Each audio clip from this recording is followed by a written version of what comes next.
This video is about moving through the basics when you first start Inventor up. And so if you get stuck on something, you want a refresher, get an idea where things are and how things work, just the very basics, you can come to this video. So when I start off, we're going to click on New. Okay? We talked about we have different templates. English gives us inches. Metric gives, of course, millimeters. Okay, to create our parts, assemblies, drawings, and presentations. For this presentation, or for this tutorial rather, I'm going to do a standard part English template. Alright. Now we see along the top, as we saw in class in the overview video, it's a ribbon. Along the side here we have our model browser. Okay, so the browser here is going to give you the history of what you've done so far. And as it is parametric, meaning the parameters of what you're building, what you've built, are all based on each other. Everything that you do works together here. Okay. On this side of the display, okay, of the workspace, we've got a view cube, home. Okay, we can adjust the view using this. We also have a view control. Okay, you can adjust what you're looking at. And down here in the left-hand corner, you've got your X, Y, and Z triad. Okay. The I, like in Word, also gives you opportunities to do similar things: print, new, open, save as, so on and so forth.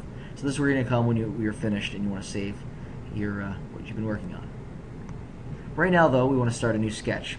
So unless you've already created something, you're going to have to create a new sketch before you can make something 3D. So we said before, we look at our triad here, we can see that X, Y is this way,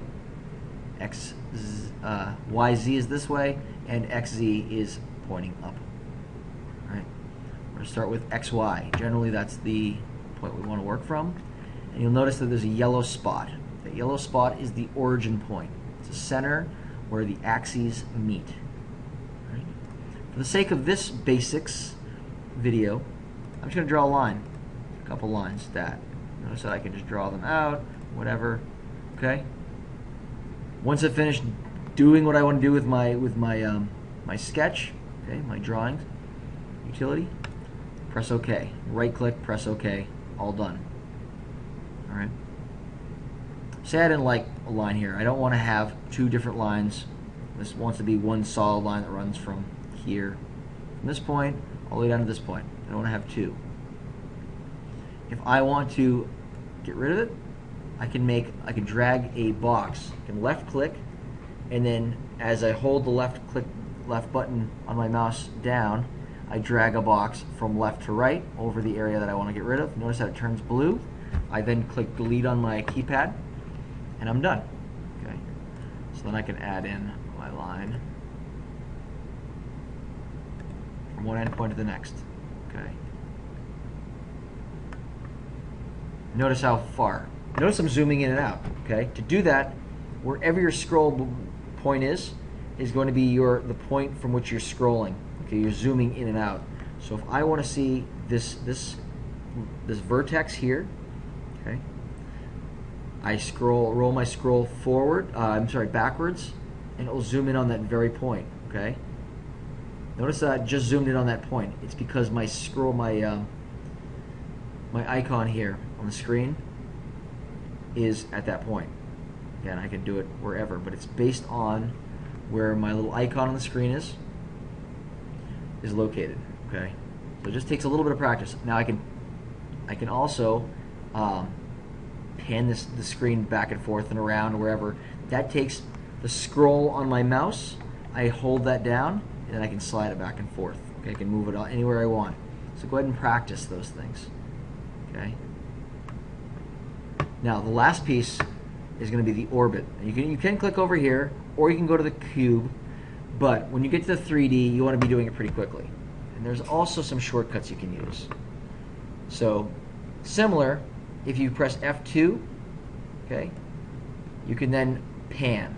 Okay, F2, I can then press my left-hand button and pan that back and forth. If I press F3, I can zoom in and out by rolling my mouse in and out, in conjunction with pressing the left button on my mouse and F3. Okay, so you press F3, left mouse button, and you just pull in and out. Okay, that's a zoom. F4 allows you to freeboard. So you just, again, press the left button on your mouse, F4, okay, and you can spin it around. It's more important when you actually get to working with a 3D object, okay? But really, legitimately, this is a two-handed operation that we're working on here. So I've created this. I'm not going to worry about constraints right now. I'm just going to finish sketch, and I'm going to try and extrude this. Now, if this is a proper profile, it's going to do it for me. Okay, right off the bat, it already says it is. It's already 1 inch. Notice with this, I can drag this in and out to adjust my triangle. No problem. Okay. We then have that. I can adjust the distance from there with this point, right? With the arrow, the handle is what that's called, or by inputting a value. We got a number of things down here. We'll look at that again later, but again, we're basing this on profile. Notice there's a conjunction, not a solid. My output is not going to be a surface, but it's going to be a solid. My extents will work with those as well. Generally, you're going to use distances for these, and then I can adjust things in different directions, right? I can move this in, out, symmetrically, asymmetrically, okay? And just to wrap this up, we've got this 3D part now, and again, I can either move this around like this, but the free orbit I think is best is when you press F4 and then the left button, and you can spin it, okay? That's based on a point. I want a full free orbit, so we can spin that around like this. If you get confused, you get lost, everything's upside down and messed up, and you're not having a good time with this, you can come back over here. Notice that I got front. I can use this cube, then adjust to whatever view I want. Generally, the front isometric, we'll talk more about that later, is going to be your view. Okay? So go ahead and work through this. Give this a try. If you have any questions about what we just did here, please ask. Okay? We'll go back through this video. Good luck.